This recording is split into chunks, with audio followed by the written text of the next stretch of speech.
So today I would like to introduce Eduardo Duran, PhD, who is a healer and heathen in exile, which actually stops my mind as a white person since I know that white folk labeled Native Americans as heathens. And I feel this quality of coyote and the poignancy in that when you say that, Ed, that you're the heathen in exile. Um, Eduardo's also an author of several books and articles including Dharma, Color, and Culture, and decolonizing multicultural counseling through social justice. And then some books, Native American post-colonial psychology, Buddha in Red Face, Oppenheimer's Manhattan Dream interpreted by Indigenous Thunder Dreamers, Quantum Coyote Dreams, The Black World, Healing the Soul Wound, Trauma-Informed Counseling for Indigenous Communities. And I know that you're working on another book currently. So I don't know if you want to say anything about that, Ed, at this time, or? Sure. Yeah, but first of all, I want to dedicate any merit that we Mm, from us being here today to beautiful. the liberation of all beings and like that. And yeah, the present book is basically I'm calling it Trauma Informed Awakening, and it's kind of a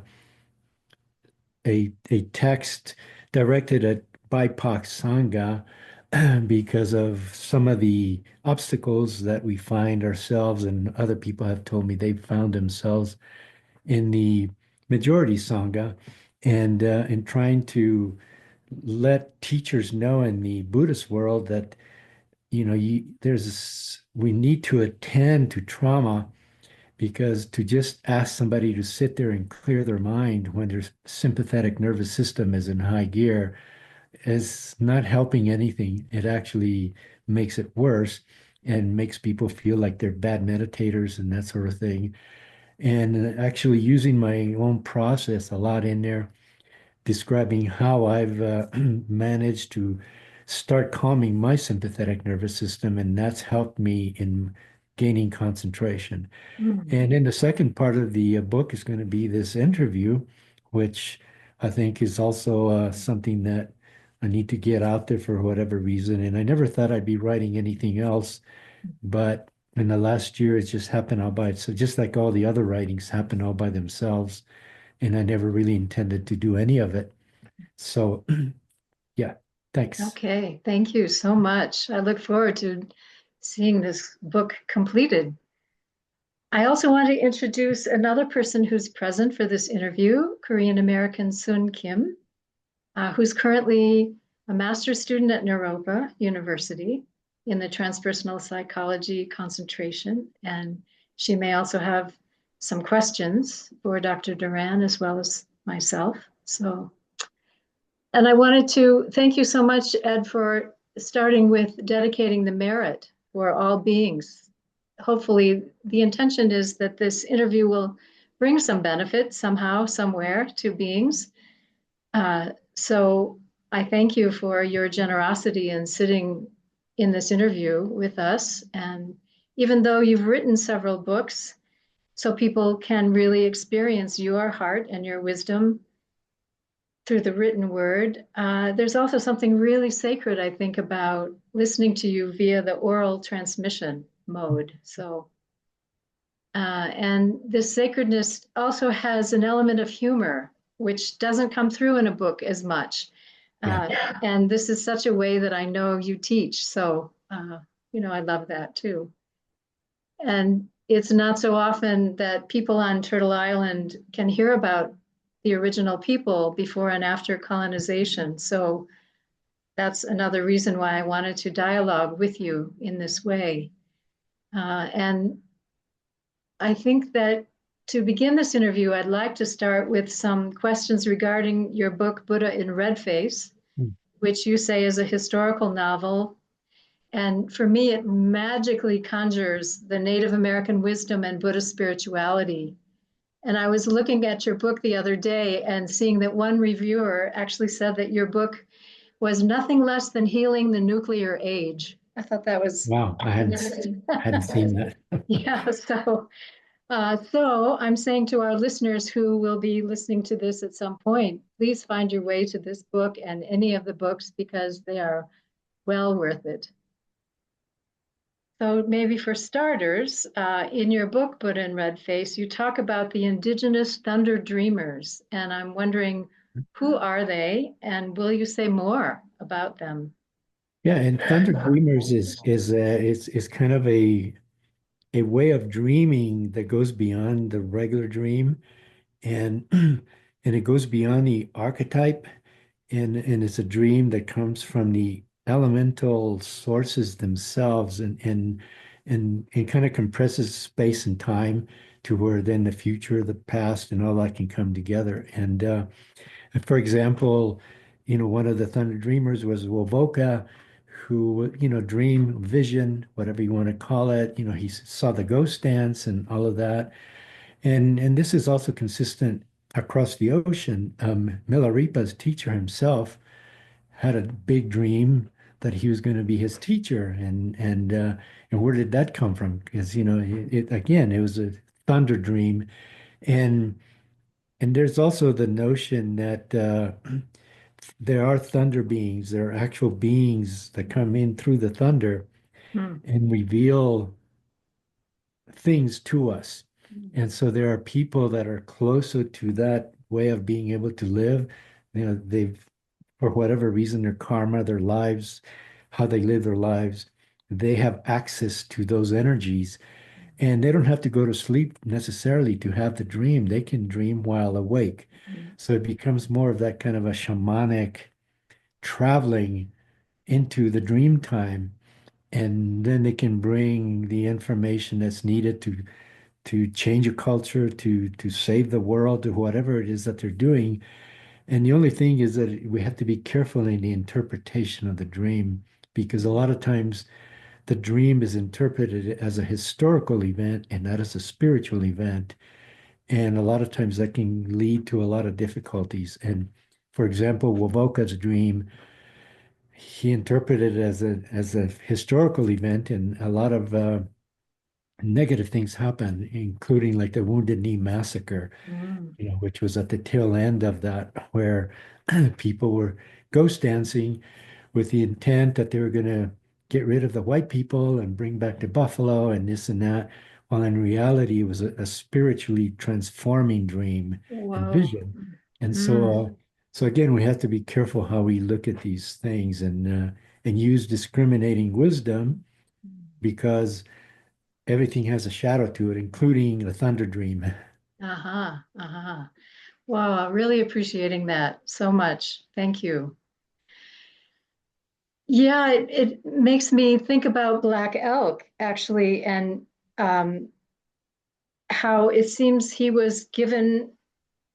uh, he was given information about how to conquer the white takeover that was happening, but he chose peace instead of destruction. And then later the sadness that he felt that he failed his people. I'm wondering how you understand that his interpretation of kind of the dream that he was given, or the vision that he had. And Yeah, you're talking, did you say black elk? Black Elk, yeah. Oh, okay, yeah. He Hakasapa. Yeah, he saw in actually it was the opening paragraph to my dissertation, where the vision that he saw was that there was a bison that was going into the earth, but as the bison was going into the earth, there was an herb that was springing back up. So there was a renewal of the society, of the culture that he was seeing, and it wasn't at the end of the bison, but as a renewal through the earth knowing itself. And I Mm, think he understood it because his life, demonstrated that he walked in a very different way as far as being at peace with people. And even later in his life, he became a serious catechist in the Catholic Church. And he right. basically identified Christ as one of our relatives. And again, anything that was sacred seemed to he could see it that way, and so I really have a high regard for him. And of course, now the Catholic Church. I don't know if it's happened, but he's got he's about one more barrier to jump over to become a saint. Although Right. he was a saint when he was born, Yes, right. but Just not seen. the church takes a little lag time to recognize this. Right. So, yeah. Right. Okay. Thank you. Thank you.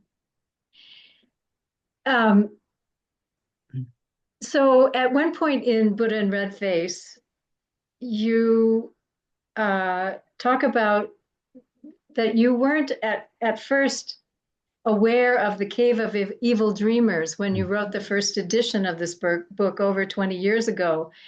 And then the cave became real as it really exists. And the pictographs in the cave indicated to you something that anthropologists missed. And you've talked about this depiction of someone shooting an arrow out of their mouth. And only recently you realized that this was the negative intent projected by who really could be your relative. Um, Being that Ephron, your great grandmother, had a place where the cave was part of the land. Can you say any more about any of this? Yeah, and actually the book, the way the book came about, it came through a dream. And in the dream, only recently am I realizing that it was probably Ephron. And in the dream, it was this Indian woman, and she's handing me a golden fountain pen, which of course you don't need to be a Freudian analyst to figure out, well, I need to write something.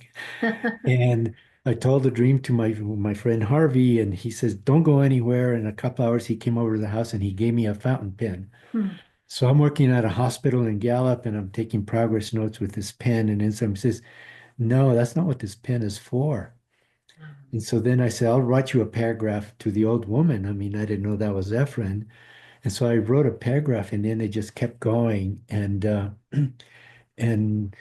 there was stuff that wrote themselves. There was sentences that wrote themselves. I didn't write them. They Mhm. just came up on the screen by themselves. And and of course the cave itself, I had no idea. And then one day, I guess they opened the cave to visitors, and I was living in California, and a friend called, says, you need to get over here right now. But I couldn't because they were allowing people inside the cave for Oh, just like one afternoon. wow. And so I've been looking at these pictures for a long time. And of course, the anthropologists have all these theories of what the picture's about. And it was last year sometime that it just hit me. And it's that one person, an arrow coming out. An arrow is not is something that is used, it's to cut through but if it's coming out of your mouth, that told me there's some kind of incantation, some kind of curse, something is not good is happening with that image. Mhm.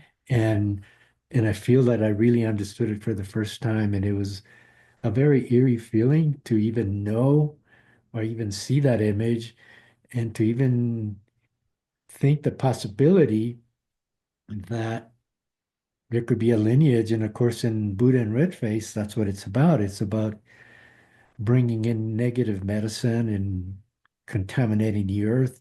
And so all of it was like an active imagination, but also real at the same time. And of course, then my teacher, Terrence, involved in all of that and, through the direct transmission and of course being with him for 3 years.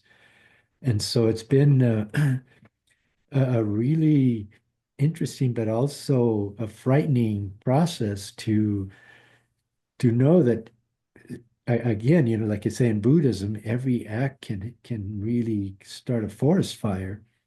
And for this person in their ignorance or whatever was going on with them to feel that they needed to do this, Mm. uh, yeah, it's mind-boggling, but it happened there, and amazingly enough, right there on that very few yards from there, there was this terrific destruction that was put together by a bunch of other sorcerers called physicists, Right. and Right. they're the ultimate alchemists, Hmm. and so that's kind of the backdrop of that whole story, and Wow. Great. Thank you. Yeah. Why do you imagine that Oppenheimer chose the land, whether he knew it or not, that your ancestors lived on?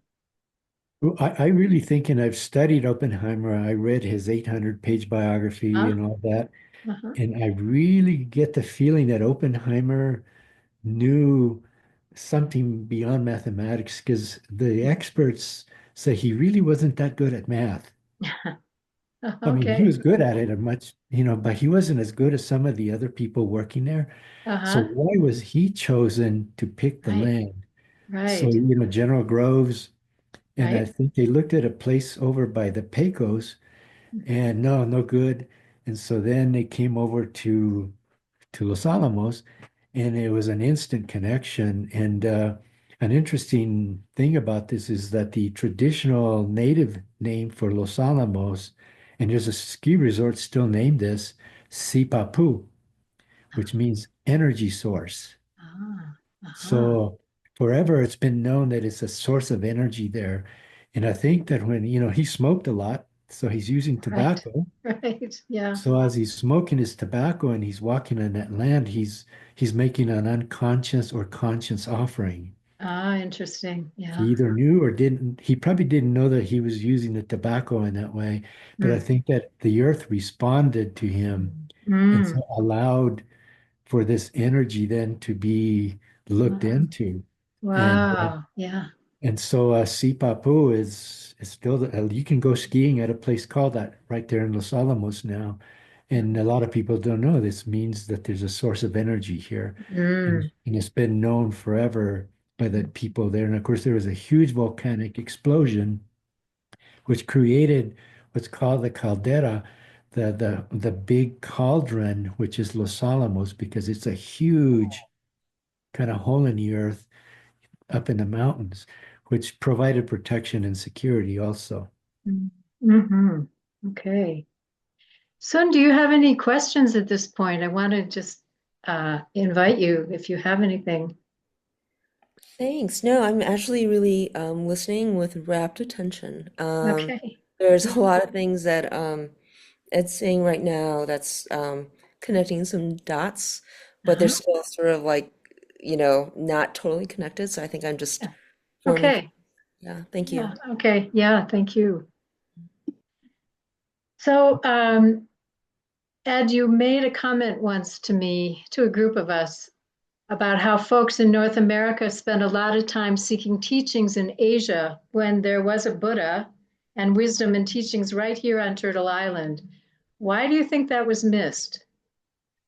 Well, I think that there's been a curious kind of American New World phenomenon that's happened here from, 1492, from the very instance that Columbus set foot on Turtle Island. And of course, the history has been that of genocide of actual human beings, but also ethnocide, genocide of religion, traditions, trying to wipe out anything that was native. And I think that that's a psychological response to guilt, but it's also, a response to knowing that you're accruing all this negative karma. And a lot of times, Native people just seeing a Native person is a reminder. Mm, And a lot of people either don't have the wherewithal to cope with that, and instead they'd rather not see them. And you can see this especially when you go into places where there's a lot of Native people, like, like Santa Fe or places like that. And there's a curious thing that happens where people want the stuff. And people are buying all this turquoise and buying right. all of this Indian stuff. But when it comes to the Indian themselves, then there's an invisibility that happens. Yeah.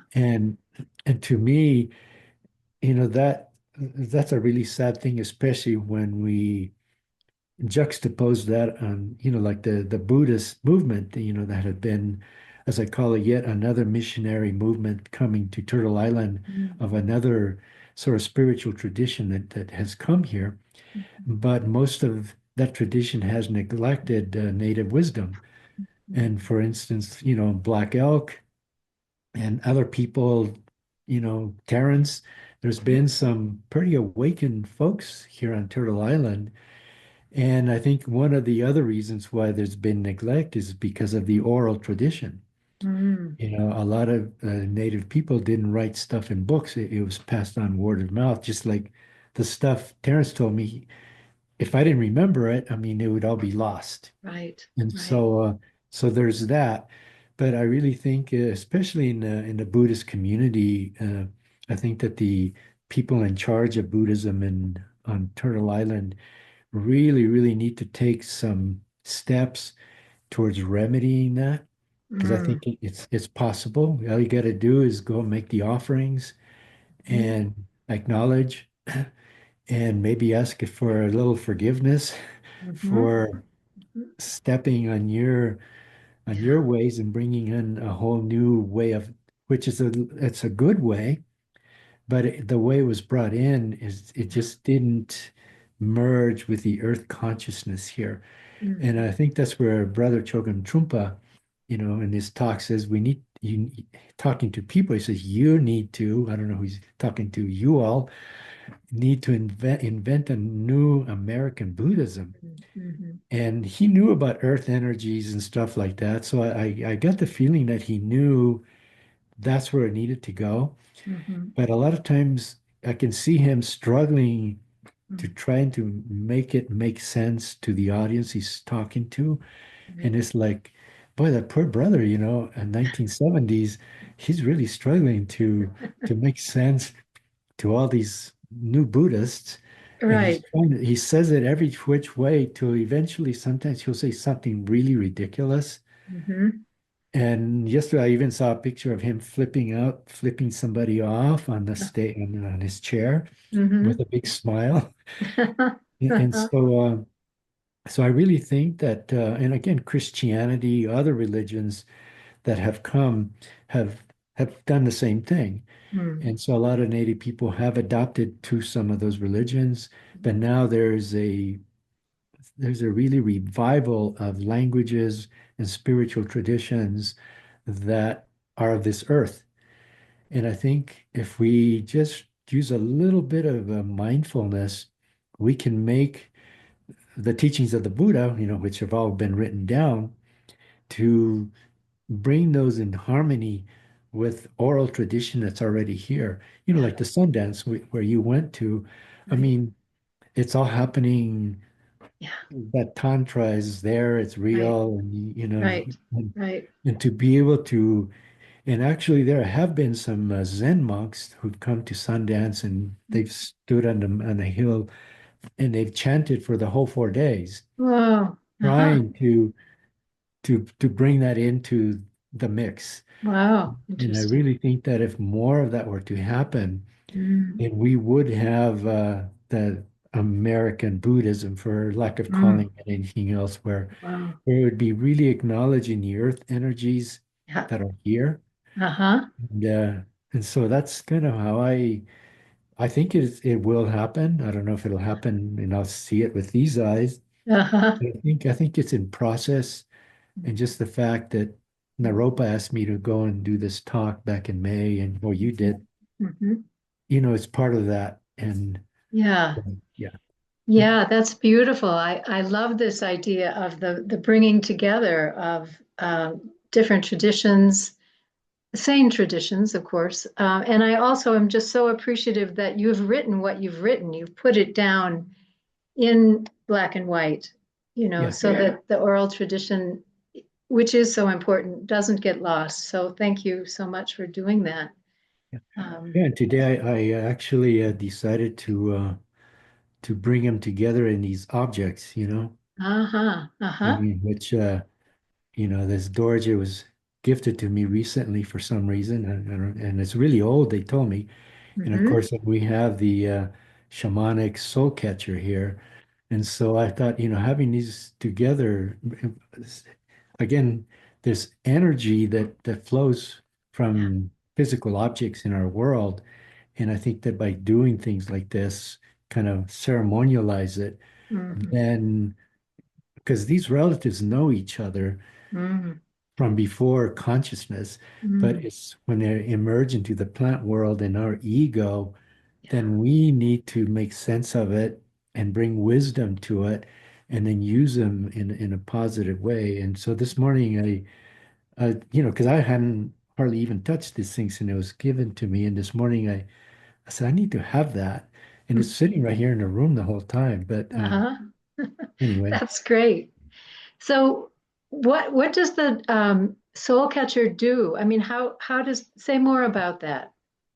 well, actually, this was gifted to me. I was up in Alaska doing a talk, working with a community, and one of the local people who's happened to be an artist, he sits next to me, and there's old people sitting around the table, and he pulls this out of his pocket and he puts it in front of me. Of course, as soon as he did, I just jumped back, and so he pushed it towards me. He says, "No, that's yours." And And in the classic shamanic tradition from Siberia that comes through into Alaska and to those places, the shaman would wear it here. Oh, And what would happen is that they would extract the soul from wherever it needed, either for healing. And if you're a bad shaman, what they would do is they would catch the soul, but then they would plug up the edges and keep it in there, like in the oh, shadow.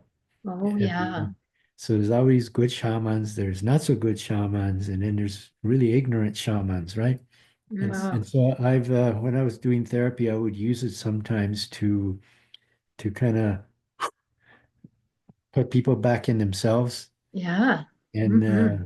I say, let's do this. And you're kind of depersonalized, you're flying out there outside your body. This can help. And so I would just go right into their heart area and just Wow. and Great. Yeah. hopefully that would help them. And I never plugged up any, I didn't suck up any souls or, I Yes. mean, I just don't do that. I mean, that's above my pay grade. Oh, thank you so much for talking about that. Um, one time you said or wrote maybe that dreams could be used for healing or for more sinister reasons, and you cited Terence's community having a history in which sorcery was performed in the dream time, causing sickness and death to targeted people. And I wondered if there was anything more. I mean, you've been talking some about this. This is in the thread already, but just Yeah, curious. it's been anthropologically reported. I mean, there's anthropological accounts that I've read of some of the communities I was working in, and it was like, my gosh, they were witnessing serious stuff happening. I mean, where these people were making people sick.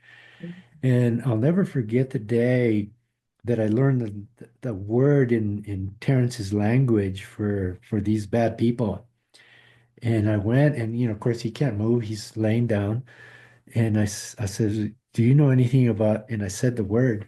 And I mean, he was already pretty ashen because he's paralyzed. And he just almost sunk even deeper into his bed. And I'll never forget, he just said, where did you hear that word? And I was like, whoa. He says, and then he explained to me, he says, the reason these people exist is because they're ignorant. He says they're operating out of ignorance. That's all. Mm-hmm. And then he gave me the antidote. He says, if somebody's hurting somebody, what you do is you offer him blessings and prayers, which goes along with the Buddha, with Christ, with all the great, Right. you know, teachers of the world, where that's where metta comes from, where the Buddha invented it so that the monks could, heal the ghosts that were chasing them. Mhm. And and so and actually there's depictions, in anthropological literature of the killing of shamans. Oh, There's yeah. pictures, that people drew where in some of the communities I work with, there were no more traditional healers left because they killed them like 3 generations ago. And of course, no oral tradition to pass this on down. So now there were no more healers either. Mhm. So it just really, really created a vacuum in the community. Wow. And no one community were all open to that temptation. I mean, Milarepa himself, I mean, that brother killed a bunch of people. I mean, he was Mhm. a really bad guy. Black magic. Yeah. I mean, Yeah. Milarepa was a bad dude early on. And of course, he had all the reasons, they hurt his family. And Right. of course, that's where they grabbed the ego. Right. And and so he went and acquired this dream energy, Mhm. and he acquired it only too well.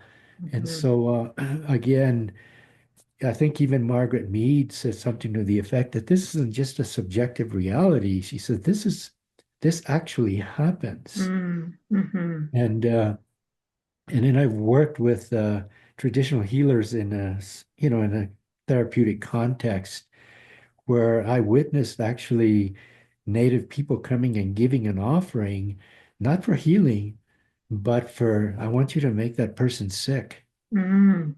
Wow. And Yeah. fortunately, this person I was working with, he would say, no, I don't do that. Mm.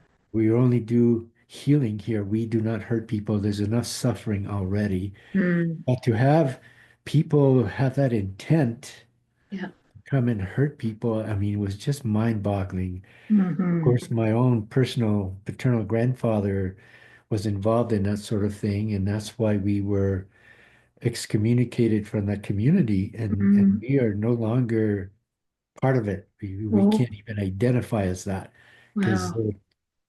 and this the way the story goes is that when the other healers in the community saw that he was doing this, they said, "We can't hurt you because you have too much power, but we can get your kids." And I really think that they did that anyway, because there's Oh. been tremendous amount of suffering in my family, people dying of heroin overdose, alcoholism, Mhm. terrible stuff. And Mm. so I think, one of my, Lakota spiritual leaders says that, every murder splashes across 4 generations. Mm. And Mm. so I think that it's that Yeah. karma. And Right. so hopefully, by doing this kind of work, we can heal that also, and heal my grandfather who's in the spirit Mhm. world. And Mm. yeah, so it's big stuff, and a lot of times people think it's more like science fiction, magical realism, but there's case studies in the literature that scientists observe this stuff, and Right. uh, Right. and also when I learned that word, I'll never forget there was a very peculiar smell that came into my office, Ah. and it was I can't even describe. It was a foul smell, but Wow. not like anything I had ever Oh, smelled. wow. And Mhm. uh, and so anyway, but it does work. And Yeah. one day there was a woman. I was working upstairs, and a woman was referred by from medical because she was hyperventilating and shaking and really in bad shape. And the docs figured that it wasn't organic, so they sent her to me like I know what I'm doing. And she's in a bad state. And luckily by then, Terrence had already told me about what to do. And she knew him. I says, well, let's do what he said. And so I had some sweetgrass and we burned some sweetgrass. I said, somebody's doing this to you, aren't they? And she says, yeah. I says, well, let's do this. Terrence, let's pray for them. And we burnt the sweetgrass and prayed for whoever it was. I didn't know who it was. And she instantly calmed down. And she says, I'm hungry. I need to go eat now. Mhm. That's great. Yeah. And to me, that was, I mean, totally Yeah. proved to me that Terrence had it. His Yeah. compassion is the only thing that can Mm. heal this Mhm. ignorance, because Wow. he called it ignorance. Yeah. Yeah. The Buddha did too. So Oh, there you there you go. have it. Two Yeah. Buddhas can't go wrong, right? Right. Yeah. Wow. Okay. Thank you so much.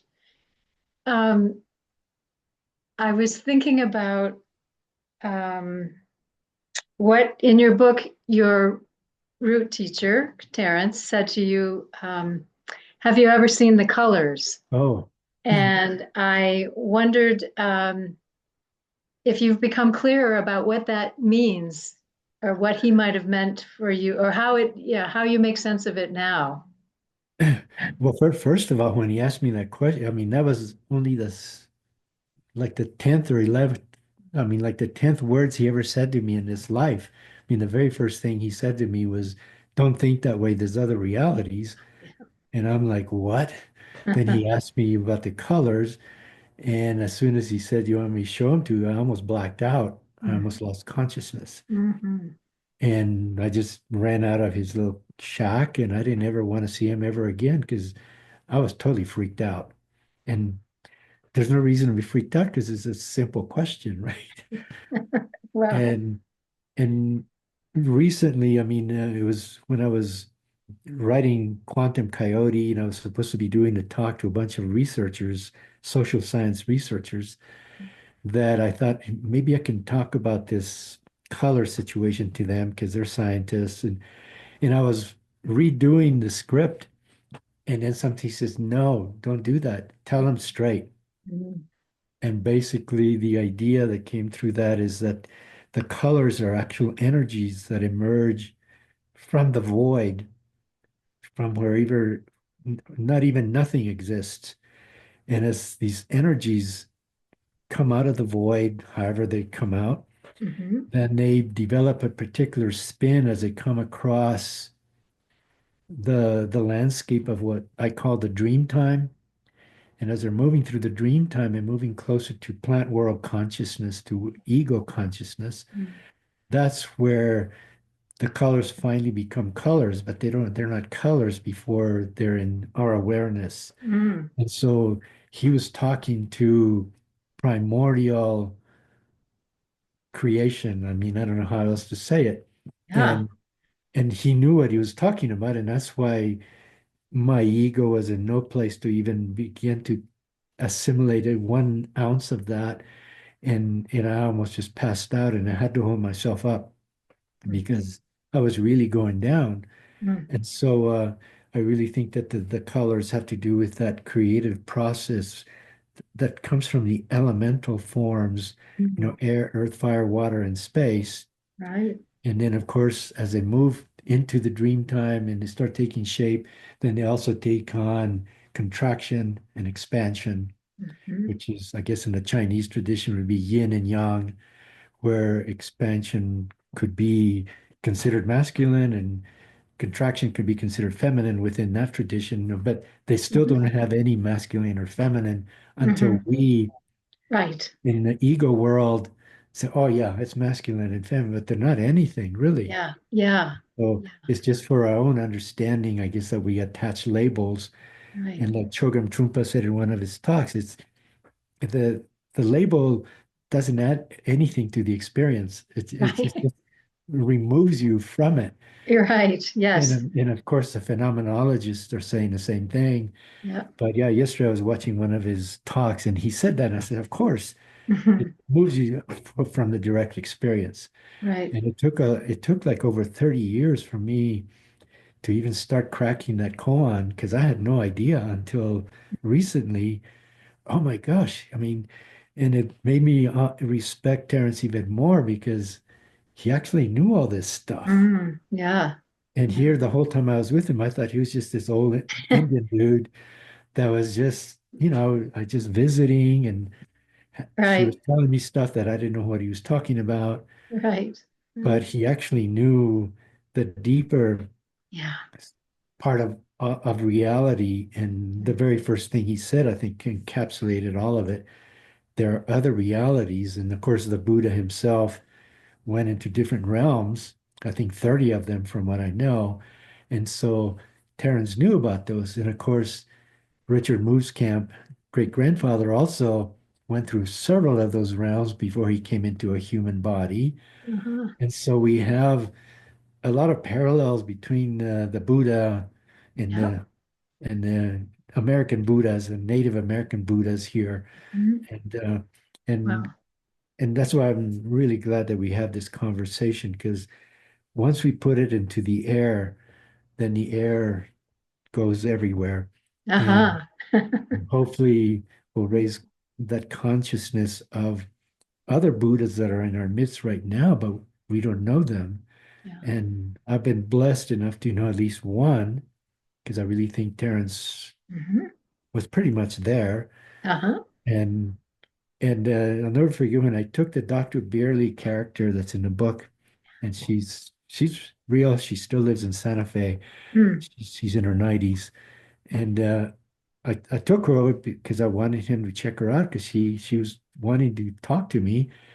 But here's this person from Zurich that found me, however she did, mm. and I wasn't believing it.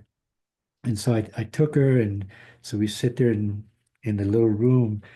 And when we left the place, I asked her, I said, "Well, what did you think?" She says, "That man is pure love. He wants nothing from me." Uh-huh. So Uh-huh. she got it. Wow. And I was Yeah. like, oh, That's great. That's yeah, wonderful. Yeah. which is what the Buddha is, right? Yeah. Pure Yeah. compassion and love. Right. Right. Yep. Yeah. Well, let's see. I'm going to switch gears a little bit, or maybe not. Maybe Coyote is all about love and compassion too. I'm curious about how you see the role of Coyote in your book and in this world. Well, I really think, in borrowing from Brother Chogram's ways, coyote is crazy wisdom. Mm, But again, crazy doesn't mean psychotic in that psychological way. yeah. It means that it takes you into the irrational, so far into the irrational, so as to confuse the ego so much Yes. to where the Yes. ego finally gives up and blacks out, like I tried to do. And then there's a space for something to come out of that. And so Coyote does that in all kinds of mischievous, inappropriate ways sometimes. I mean, he just does Mhm. crazy stuff. And I Right. really think that crazy wisdom would be the best tag to put on that.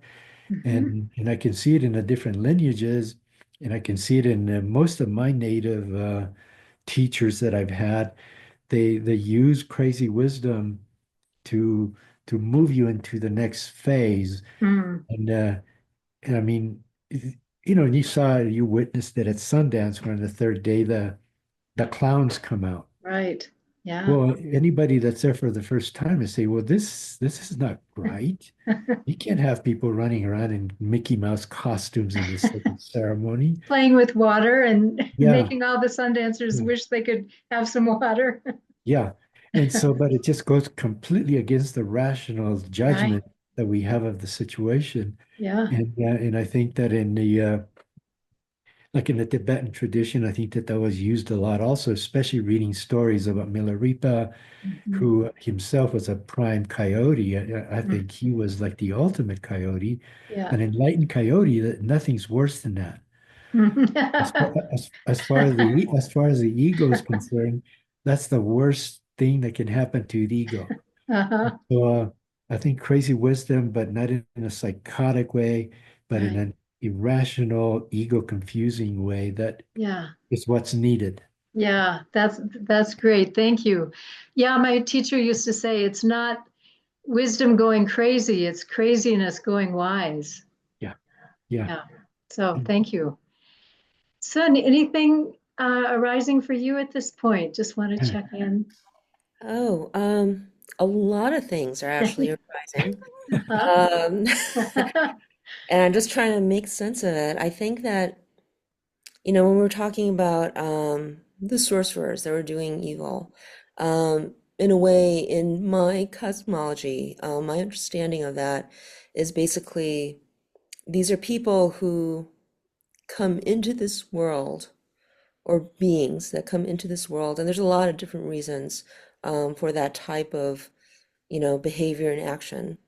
But for some of them, like Milarepa, I think that it's about you kind of have to do that dark side Mm.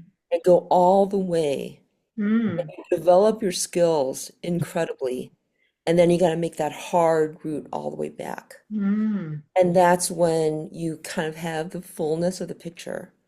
And it's people who have actually done that that can actually sort of cultivate what's healthy because they now have the discernment and the skill to Mm. understand what's going on in the shadow. And Mm. so that's sort of a, large reframe on what, the sorcerers and the more evil dreamers and things Mhm. are doing. So for me, those who are acting out of ignorance are still people who are just in process. It's just that they need help moving through Mm, that process mm, to get mhm, to where they're ultimately going to go. mm, And because we are all interdependent, oftentimes, my teacher once said, if you have really good karma, that karma comes back very quickly. mm. If you have bad karma, it takes a while for it to come back. Oh, And I yeah. thought about that for a while, and I was like, why would that be? That doesn't make sense. And then I realized that it's because people can, or beings can put a lot of obstacles between them and receiving the consequences of their Mm, actions again. And mm, unfortunately, the blocks to that are often other people.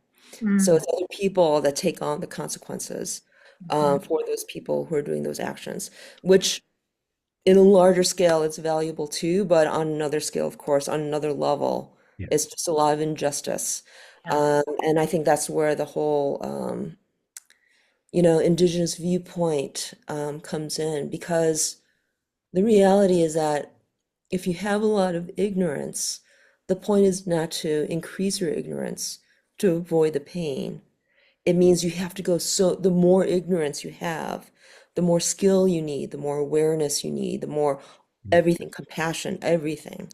And so I feel like it's more of like a hormetic stress Mm, to get people to like be fully who they are. mm, mm, And they just haven't quite gotten there yet. So mm, that's mm. just a thinking that I had as, Yeah. this was happening. Yeah, and I think it's like the Jungian psychology, the whole Jungian psychology you just talked about there, where Jung got in really bad trouble when he wrote the answer to Job, basically saying that God, in the Christian sense, God himself has a shadow. And of course, all the Christians freaked out. He said, well, if he's a complete God, then he has to have a shadow. Otherwise, you only have half a God, Mm, half good. And yeah. so I think that that's where, what you're saying makes so much sense, that having those skills, but then again, the karma that's accrued through that, like Milarepa, I mean, this Right. guy would cause rock slides to bury whole communities, Mm, and to within one lifetime to be able to undo that. I mean, it boggles my mind. How do you do that? How do you undo all that karma? And yeah. so yeah, I really think that the shadow is an important aspect that, again, in the culture here, people just want to ignore. And of course, if you Mhm. ignore it, then it grabs you and it takes you. Right. Yeah, and I think that that was a part of when you were talking about the Eastern wisdoms coming to Turtle Island. Um, there's certain things about the way because I read the whole like Max Weber, Protestant ethic, all that stuff, and it's very there is something that flees the shadow. Mm, But when you're fleeing the shadow, that's where the ghosts are. And mm, some of those ghosts aren't, they feel bad to people fleeing the shadow, but they're actually where the antidote to your condition is. Um, and I think that that's the thing, is that the more, so-called poison we ingest, either because we are actually behaving in a certain way or we're recipients of that behavior, the greater the medicine, the mm, greater the medicine can be. mm. And I think that a lot of it goes back to something that Ed was saying about interpretation. I feel like we are really in a war of interpretations. Yeah. So if we want to make everything that we don't like the shadow, then that's what it becomes. If Mm, we make God only light and not also everything else, then that creates a shadow. It's an mm, interpretation. So, mm. Beautiful. Yeah. Well said. Maybe we can segue that kind of gets me into segue into this part about Ed. I know that you're so invested in illuminating the difficulties that BIPOC or Black Indigenous folks who identify as people of color have when they're trying to relate to many white American Buddhist meditation communities.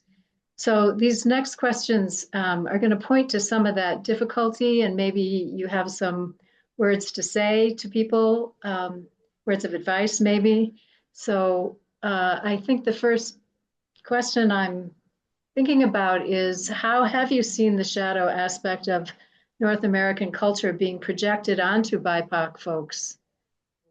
Well, yeah, About and not only that I have seen, but there have BIPOC people have told me of some of the experiences right, that they have of being seen as less than, and sometimes just flat out racist things said to them, and by advanced practitioners. This is not by the first timers or whatever, but by right. people who have been practicing meditation for a lot of years.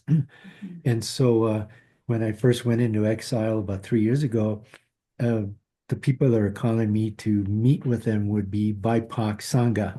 Mm-hmm. And so it was curious to me that they want me to talk to them because I'm not a teacher, I'm not a Buddhist, I'm not anything.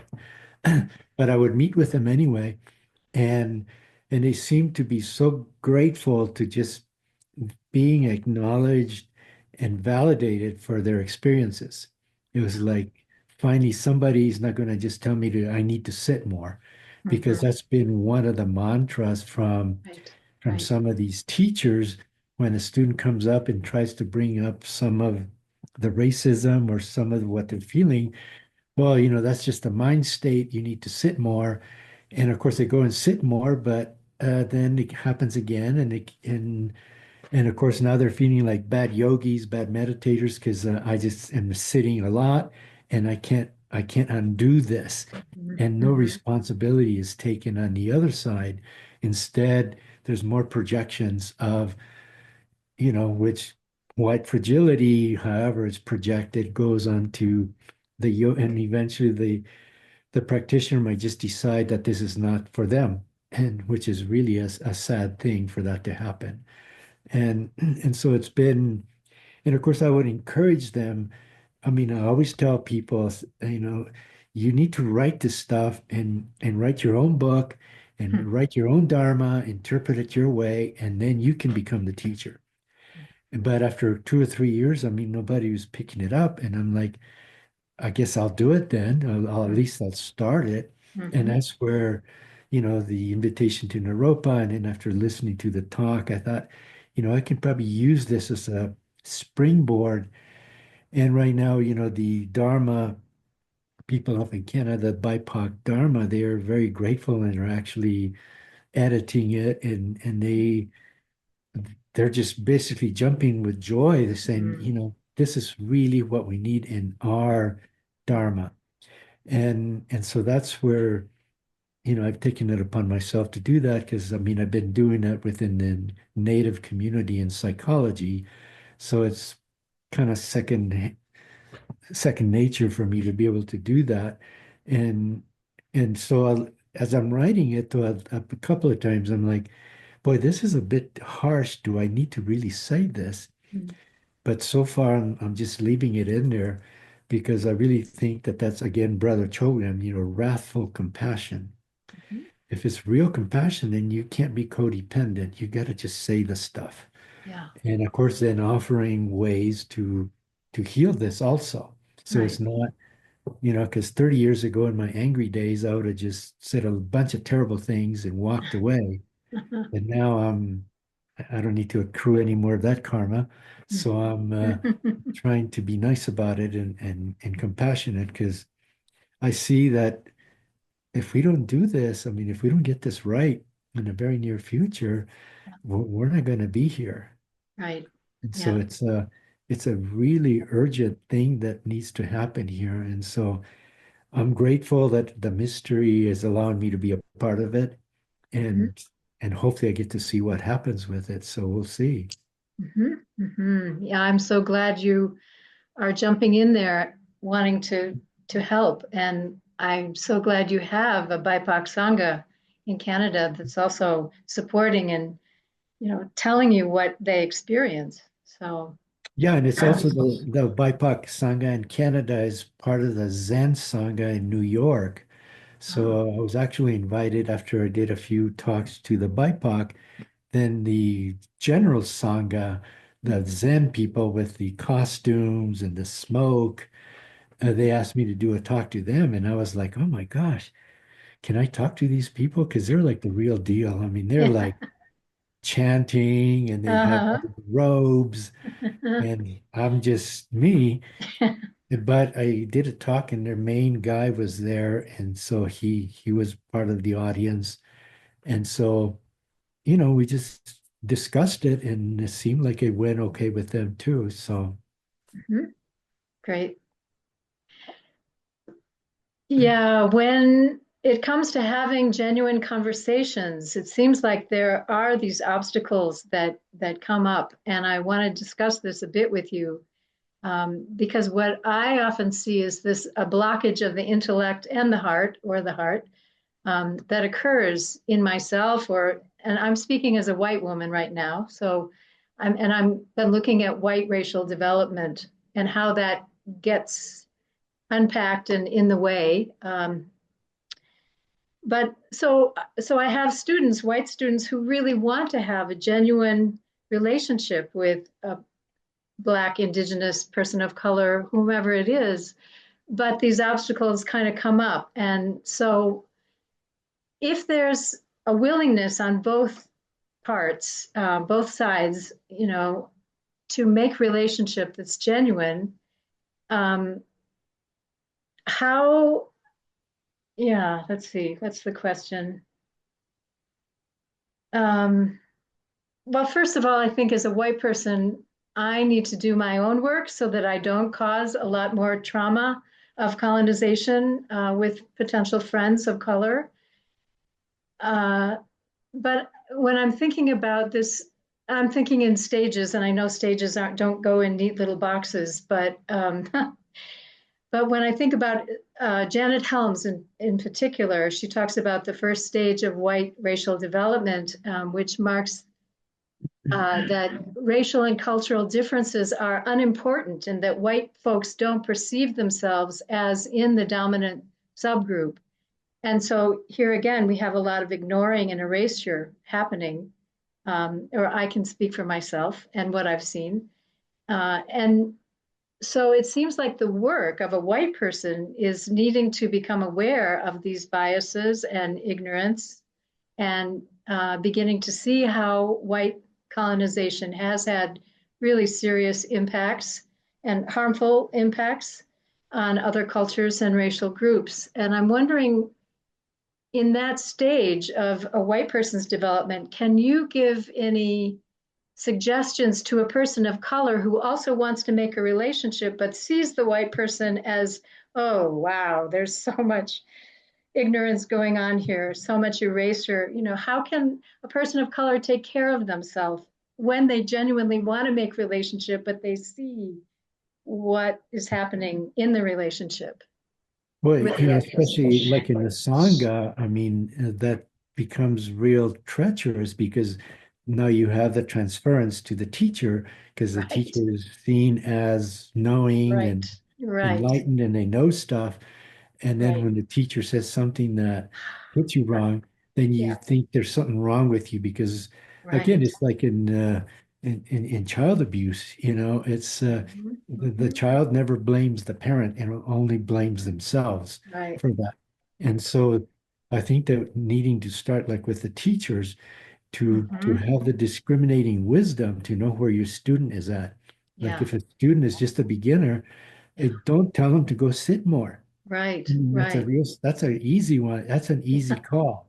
right, Validate them right. and try to understand trauma and the microaggressions. I bring that up because people of color go through microaggressions as soon as you open your eyes and you go out Yeah, into the street, it's happening. yes, And to right. know that that is happening and that ongoing traumas are releasing cortisol, we can actually Mm, measure this. This is a biological stuff that happens. So yeah, now your student has been churning cortisol the whole week because they're in a right, racist environment, and now you tell them to sit more. Well, they're not right. going to be able to sit still because this stuff is bouncing around in the body, and the body is real. Right. And and I really think that that's important. And then, like in the students of color, if they become advanced to where they can start talking to the BIPOC Sangha and saying, what you're feeling is real. And I Mhm. think not that I'm not advanced at all, but I'm telling them your experience is real, Yeah. and Yeah. and and it's in your body, and we need to do something about it to heal it. And there's ways to heal it either through therapy or to having Sangha leaders that are enlightened and can then remove this from you in kind of in a shamanic sense. And so it's really important. And of course, it comes to the point where, like one of my Aikido instructors who's in the spirit world now, Chiba Sensei, they asked him one day, because he lived in this part of town where there's violence, and they said, well, what would you do if you got attacked by all these bad guys? And he says, well, that question doesn't make sense because there's nobody there to attack. Mm.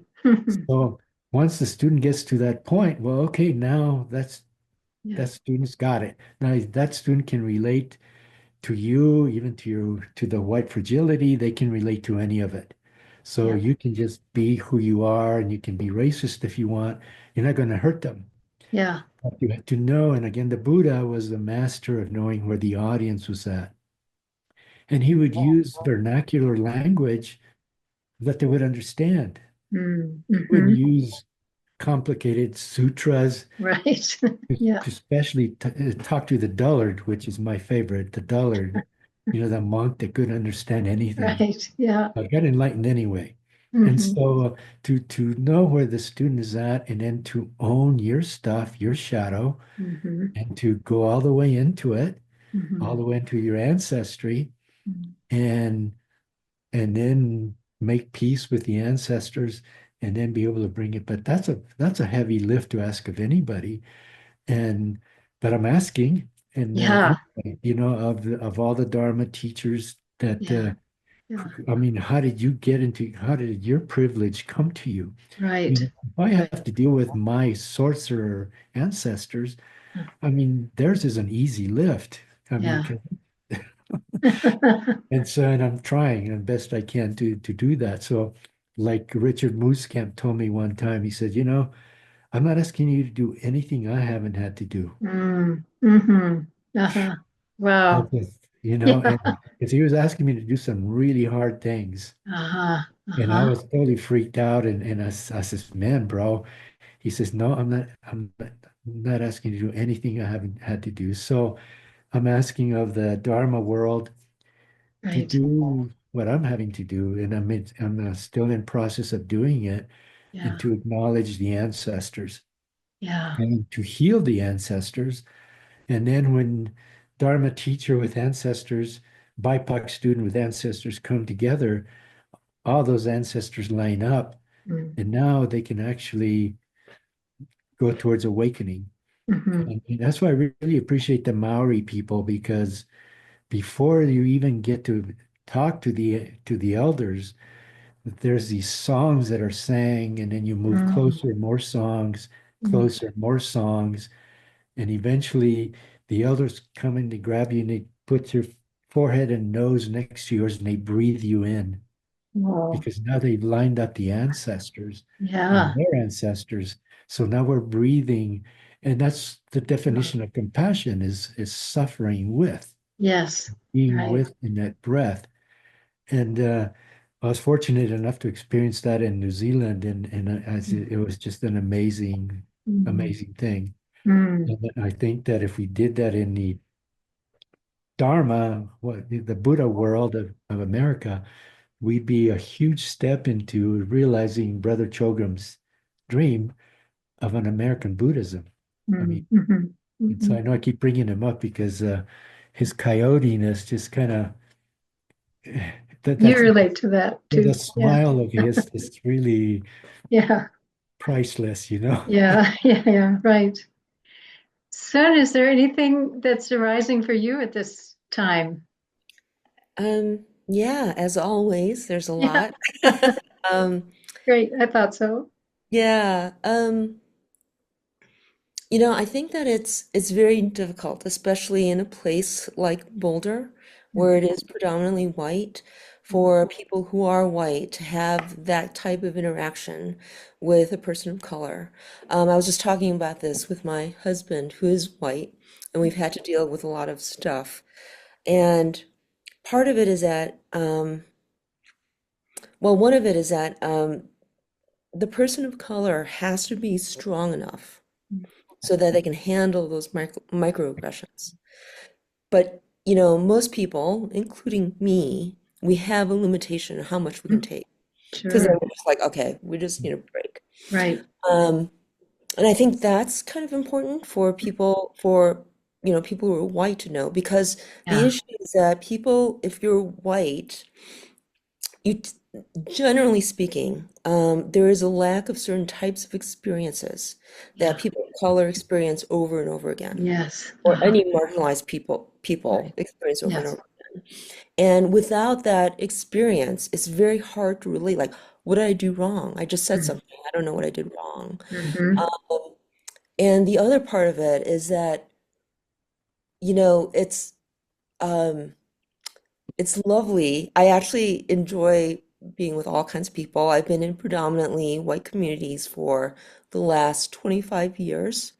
Um, but also, there is a weird, subtle sense that sometimes people are looking to be friends with you in Mm-hmm. order to expiate their guilt. Yes. Right. Right. Right. Good.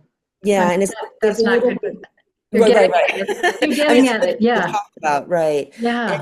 so it's kind of like it's very difficult because Yeah. it forces the person of color to Yeah. be in you're the confessor, you're doing the Right. Yeah. confession. Um, Right. and it's very difficult because it adds to that burden. So not only do they handle the microaggressions on one point, but Yeah. now they have to be the giver of compassion on the other. Right. That's Yeah. a very difficult role to be in, Right. and most people can't do Mm-hmm. it. Mm-hmm. So I think that it's important to sort of get a sense of the predicament that Mm-hmm. marginalized people are in. Yep. Uh, but on the other hand, um, marginalized people cannot get anywhere unless we all get there. Yeah. Right. So in other words, Right. in whatever way we can, we actually have to be that strong but Mm-hmm. firm but Mm-hmm. compassionate Mm-hmm. person Yeah. for the white folks in our lives, Yeah. because they're people too, and Yeah. this world isn't going to get better until we all understand all of this. Right. And this is a really tough, I get it, it's really tough. I've been in those situations, but also I don't think there's any other way around it.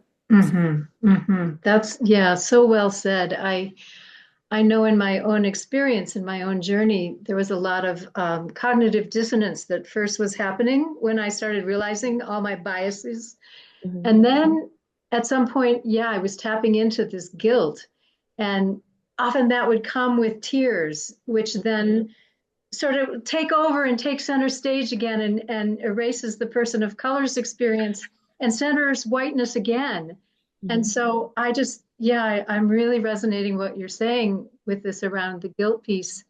And yeah, we just have to keep unpacking all of this, all of us. But white people don't need to do that with a person of color, in terms of Right. I feel so bad about this and that, and yeah.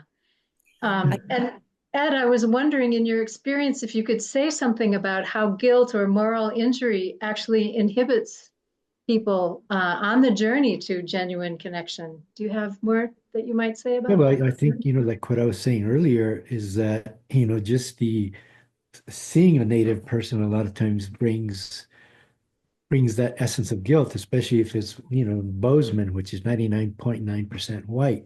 But we have a college here, so there are native students coming from, communities. And so sometimes they're actually seen and walking down the street.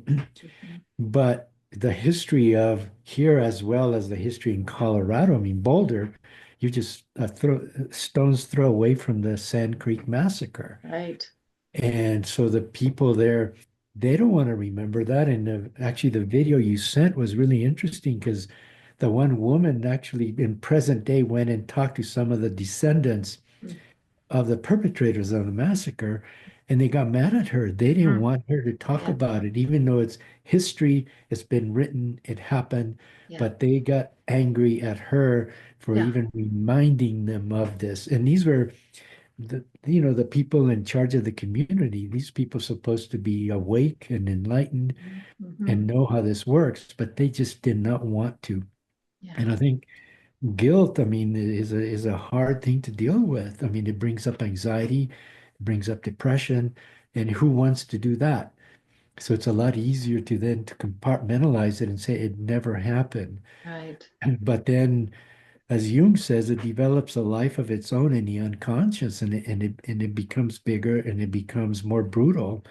And we're about to see that brutal beast Yeah, yeah, emerge again in our country here in a few days. I mean, what's going to happen with mhm, deportations and right, projecting of shadow on indigenous people? Because right. all the people they want to take out are indigenous people from Turtle Hmm, Island, from South America, and hmm, those are the only ones that they're targeting. right. And so it's a huge thing, and I think this should be solved fairly quickly in the Dharma community Mm, because the Dharma community is supposed to be dedicated to seeing clearly Vipassana, right? That's what it right, means. right, Seeing right. clearly. And so if you're seeing clearly, then do something about what you're seeing Yeah, and to remove the blinders out of your eyes when you're seeing clearly and then do what's right. And I'm hoping that this is watched or read by the big teachers in the country who are in charge of these huge sanghas. I mean, there's thousands of people, and if they start talking about it, right. then it'll start changing things. Yeah. And I'm hoping that they will do vipassana, Hmm. you know, As and it really is. Yes. yes, because Right. that's all it is about seeing Yeah. things as they are. Yeah. And not Right. as your projection of whatever kind of projection you have, Yeah. and that just clouds it even more. Right. Right. Yeah. With that cognitive dissonance that I experienced, then there's this sort of disintegration of identity, which if I'm not practicing, I want to put it back together again really firmly. And the white racial superiority creeps in again or comes back full blown. And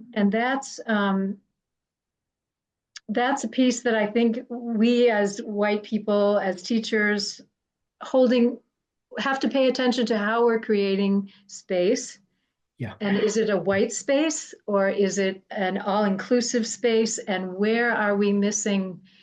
Again, I'm speaking as a white teacher. Where are we missing uh, people who are right in front of me? Who want to know the Dharma, want to practice, want to make connection. So um, Yeah, and then that, there's the yeah, other sacred cow because now some of these Dharma centers are encouraging, BIPOC people to become teachers. yeah, But that's not going to solve it because if the teacher's been socialized here in the yeah, United States of America, then been socialized through this white Dharma, and yeah, they sit in front of a student of color, right, and then let's say that they say something stupid, yeah, and their internalized white fragility, well, yeah. that's going to be even more devastating to the BIPOC student because Oh, now there's yeah, going to be a double betrayal. right. And this Oh, is something yeah. that over the years I've worked with a lot is the internalized oppressor, Mm-hmm. where we become, and now the BIPOC teacher might say, well, you need to sit more. Well, Yeah, that's going to hurt right, 18 times harder than if the white teacher says it. right. Because I can't believe you said that to me because you should know better. Yeah, And yeah, so we right. need to also admonish the BIPOC teachers because they're coming out of the woodwork these days. There's tons Yeah, of them.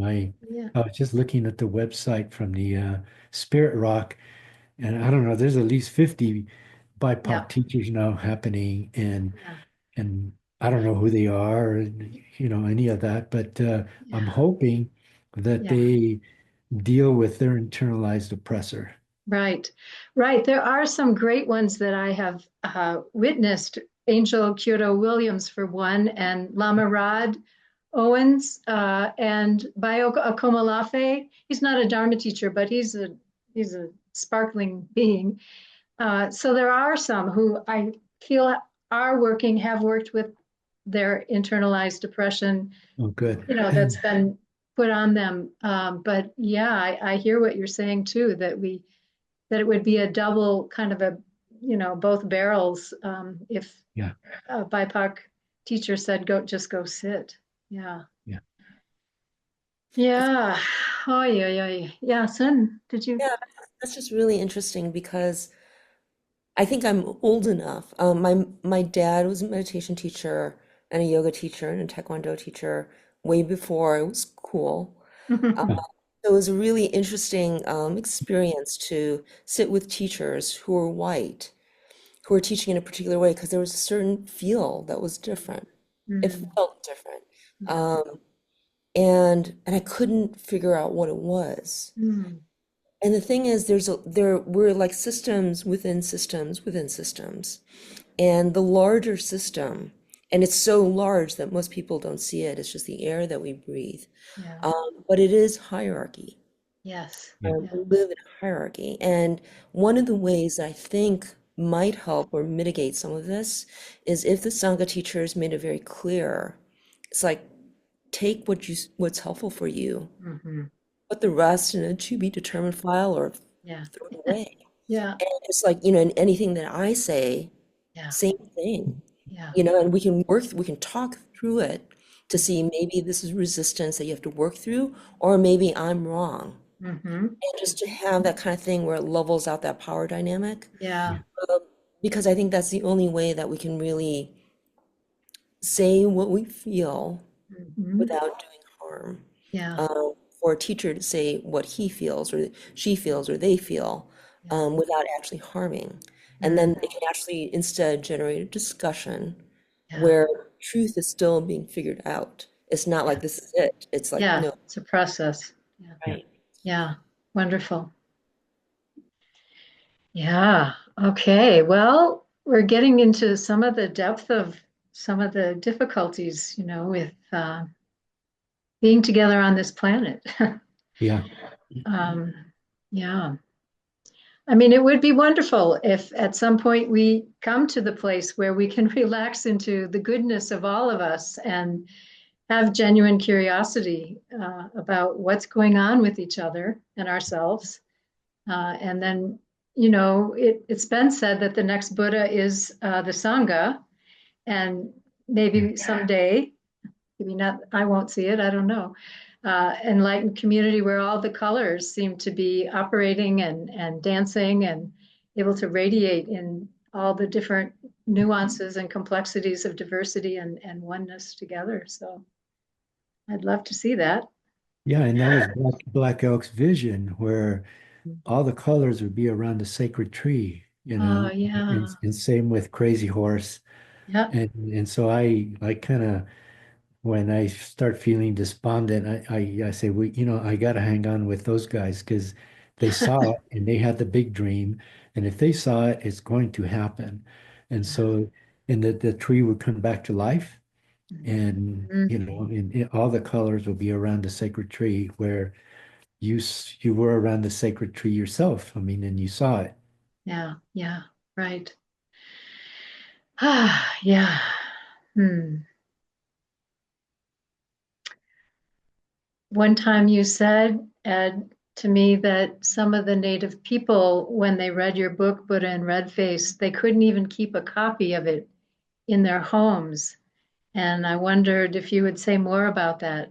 We can also edit this out if you don't want to No, no, it's talk about I it. think it's important and half jokingly, but they were serious. They say, I that book stays in the truck. I read it in the truck outside because if it's in the house, it'll give me dreams, and some of the dreams are scary. And I think that it goes with what Jung calls, Jung talks about if you start kind of tapping into the what he calls a mythological layer of the psyche, which is that deep unconscious. And I think for Native people, some of these teachings that are coming from a native person like Terence are true. It's true Dharma. It touches something. And of course, that something remembers. And Mm. so when that something remembers, oh, let's give you more, you Yeah, know. So it's like right. the spirit gets excited, Yeah, but then they're like, no, no, I don't want any more. all right. And actually, teasing me sometimes when I know that people have a little, a little anxiety about it, I just say, well, I'm becoming the Buddha in red face now. And then they just go, oh, no, no, don't do that. And so it Uh, becomes a bit of fun, but also there people genuinely do not bring the book in the house. And there's certain taboos in certain tribes that mm, certain things are not supposed to be dabbled with. mm, But uh, I do it anyway. mhm. And people say you get away with a lot because you're not supposed to talk about like dead ancestors and Mm, and yeah, and I yeah. said, well, I used to do dream groups and community. I said, well, I'm not bringing it up. If your dream brings it up, I'm going to talk about it. Right. So you need to tell your great grandma then not to Not bother to because come. it's Right. not. I'm not doing anything here. And Yeah. so I think it's tapping into that truth, the Buddha Mm, nature that's in all of mhm, us. mhm. And when that Buddha nature remembers, oh wow, let's do more Buddhaing here. Yeah, And then the ego gets overwhelmed and it gets yeah, anxious. And yeah. so they read a little bit at a time, Ah, and then yeah. they write to me or we talk. Mm, And so we make humor out of it to make mhm. it easier. And so again, just the developmental process that happens with it. But I never thought when it was being written that hardly anybody would actually read it. But but people, I mean, had come to me in that book, it's full of little sticky things, markers Uh-huh. where Uh-huh. they've underlined almost the whole thing. And it's like, and they want to talk about all of it, Yeah, which right. is a good thing. And I'm Yes. just grateful to the mystery that I'm able to undo some of that negative karma Yeah, with yeah, what Efren asked me to write in the first place. So yeah. Yes, right. All your books are wonderful offerings in that way. Yeah. So I have one last question, and maybe soon you'll have something else too. But even though the land and humans experience soul wounds, this is one of your books, Healing the Soul Wound, our Buddha nature is complete and it's inherent no matter what relative conditions have occurred in our life. I'm wondering if you would say anything about that without spiritual bypassing, which we can also do, which I'm not talking about. I'm just talking about this Buddha nature and the completeness of that, even though we have relative conditions happening in our life. yeah, the Buddha nature, that has become a complete reality to me in the last year because I hadn't read Buddha and Red Face like in a lot of years. Mm, And in the last couple of years, I've been also contemplating and reading about emptiness and and then rereading Buddha and Red Face and reading stuff on emptiness that I had no idea at the time of what I was talking about. mm. And it's Wow. coinciding with some of the writings from Nagarjuna and some people like that. And Mhm. I'm like, I didn't know that. And how come it's on the written page 25 years ago? And so then the image I got is that through this obscuration of my mind, the darkness, that these lights, little tiny beam lights of Buddha nature made their way through. Mm, And of course, Terence facilitated that by creating that container for me where I could do that. So I have absolutely no doubt that it's all there because I've seen it expressed in black and white where I read some passages that there's no way I knew this mhm, because mhm. I didn't wasn't even thinking about emptiness. I was just Yeah. and I was writing it so fast anyway. Huh. The book Uh-huh. was written like in a month. So Wow. it all just came out. Wow.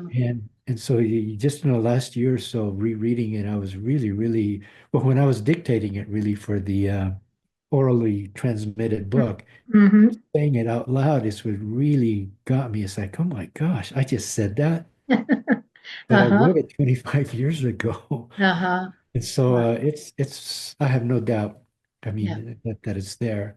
And Yeah. so hopefully that'll encourage me to just keep opening the darkness to allow more of it to come out Yeah. and like Yeah. that. So Yeah, I think that's the time test of a good book is you can read it over and over and new things occur to you each time you read it. And as you grow, you tune into things in the book that you didn't know. I'm speaking as a one who's read your book now many times, and new things dawn on me as I'm reading it. So thank you again so much. Anything soon that is up alive for you right now? Um, well, I am also very grateful for Ed and his books because I think it's very difficult to live in a society that's basically running counter to us discovering our Buddha nature. yeah, No. I think that it's very disheartening and dispiriting. Um, I think that we all have both of those potentials that you talked about, but also that Janneli that you asked about. Um, but I think that it's a weird thing. It's like usually it's like kind of hateful because it's like I've got this amazing nature. I can touch into it every once in a while. I know it's there, and most of the time I'm not able to actually execute Mm, in that manner. yeah, mm, mm, And then it's just like, why can't I do it? Why can't I do it? mhm, I think some of it is systemic, but I think that's also, from the practices that I've had, I realized in working with other people that that's also where the poignance is, mm, because we're also these amazing beings in these frail little human bodies, yeah, it with our limited understanding and comprehension, doing the very best we can, and using our creativity to the utmost, either to try to get through it, or try to cope, or try to just continue to keep blinders on. Um, so I think it is a vast act of creativity that we're given both of these things, to be mm, human and to be also, we are the living Dharma. mm. It's just Beautiful. it's just most of the time we don't know it. Uh-huh. yeah, definitely. And then, reading about Milarepa just validates so much for me because he was just this guy, that was totally lost and Mhm. somehow he found, and to talk about the sacrifice, I mean, his teacher put him through the hell realms, Yeah, 3 towers that he had to build, and he really right. did it reading kind of the hard way also. I mean, there's no easy way to this, and his teacher had the wisdom now to contain it for Yeah. him Yeah. because he could have lost it real easily. Because I mean, after building the towers several times and having to break it down and then put the rocks back where he found them, I mean, I saw where there was again that connection to the earth. Mm, The teacher mm-hmm. saying, "You need to go back to the earth itself and make amends." Because Mm, when we hurt human beings, we hurt the earth herself, mm. and Yeah. we are just Wow. earth ourselves. Yeah. So he had to actually, even though he didn't know at the time that he was doing it, he was healing the earth because the teacher Mm. says, "You take that," because the one big rock that his friends brought, he says, "Who brought that here?" He says, "You take that backward where you got it." So now he has to take that rock Right. up himself to the very place, Yeah. basically, and undo that karma on that Mm, earth because he used rocks to hurt a lot of people. mm-hmm. Mm-hmm. And so he basically had to go back to the source. Yeah. And of course, his teacher knows what's going on, but he didn't. So he tries to run away crying a couple of times, but then they send him back. And so, Mm-hmm. and to me, he's the archetype of awakening the hard way. I mean, Mm-hmm. Mm-hmm. and to do it in one lifetime. I'm Yeah. sure the Buddha paid his ticket also over countless lifetimes. He had to make amends to whatever, Mm-hmm. but that's the only way to do this. And Right. so. Yeah. Right, right. Yeah. Yeah. I'm feeling very inspired in this moment by both of you being here. And I'm feeling so much gratitude for you taking the time to be here on this interview. And just Same. want to thank you so much. And as they say, may the sacred be restored in beauty. I think Yeah. that's such a beautiful Yeah. way to end. Yeah. Thank you, Janneli, for having the thought to do this and to have the thought to do the Naropa thing that we did in May.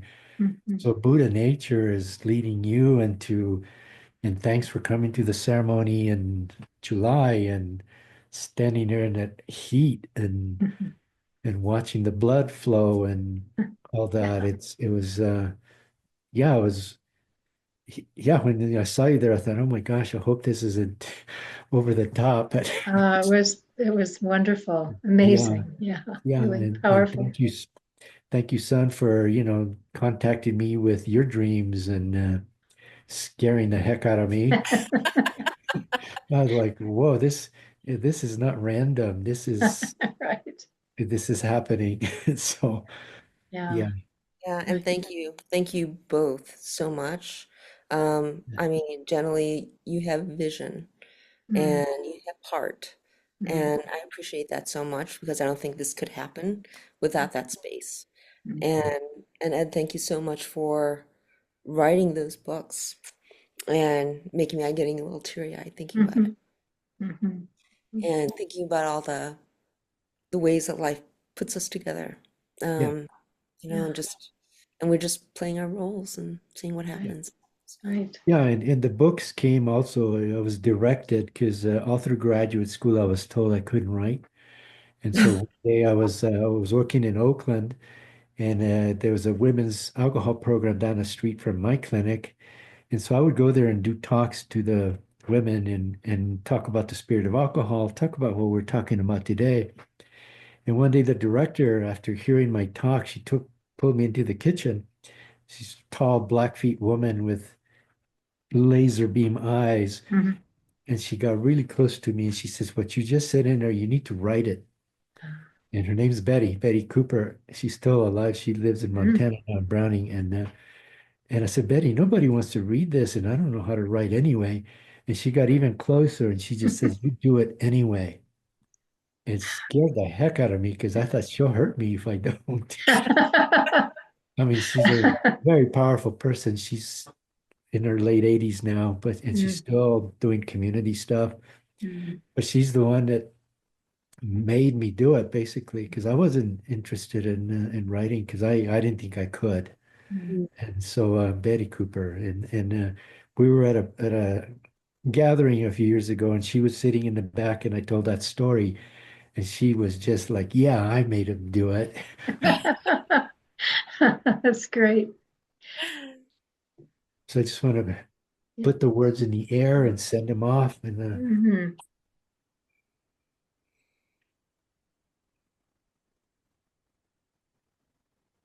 oh, Aho.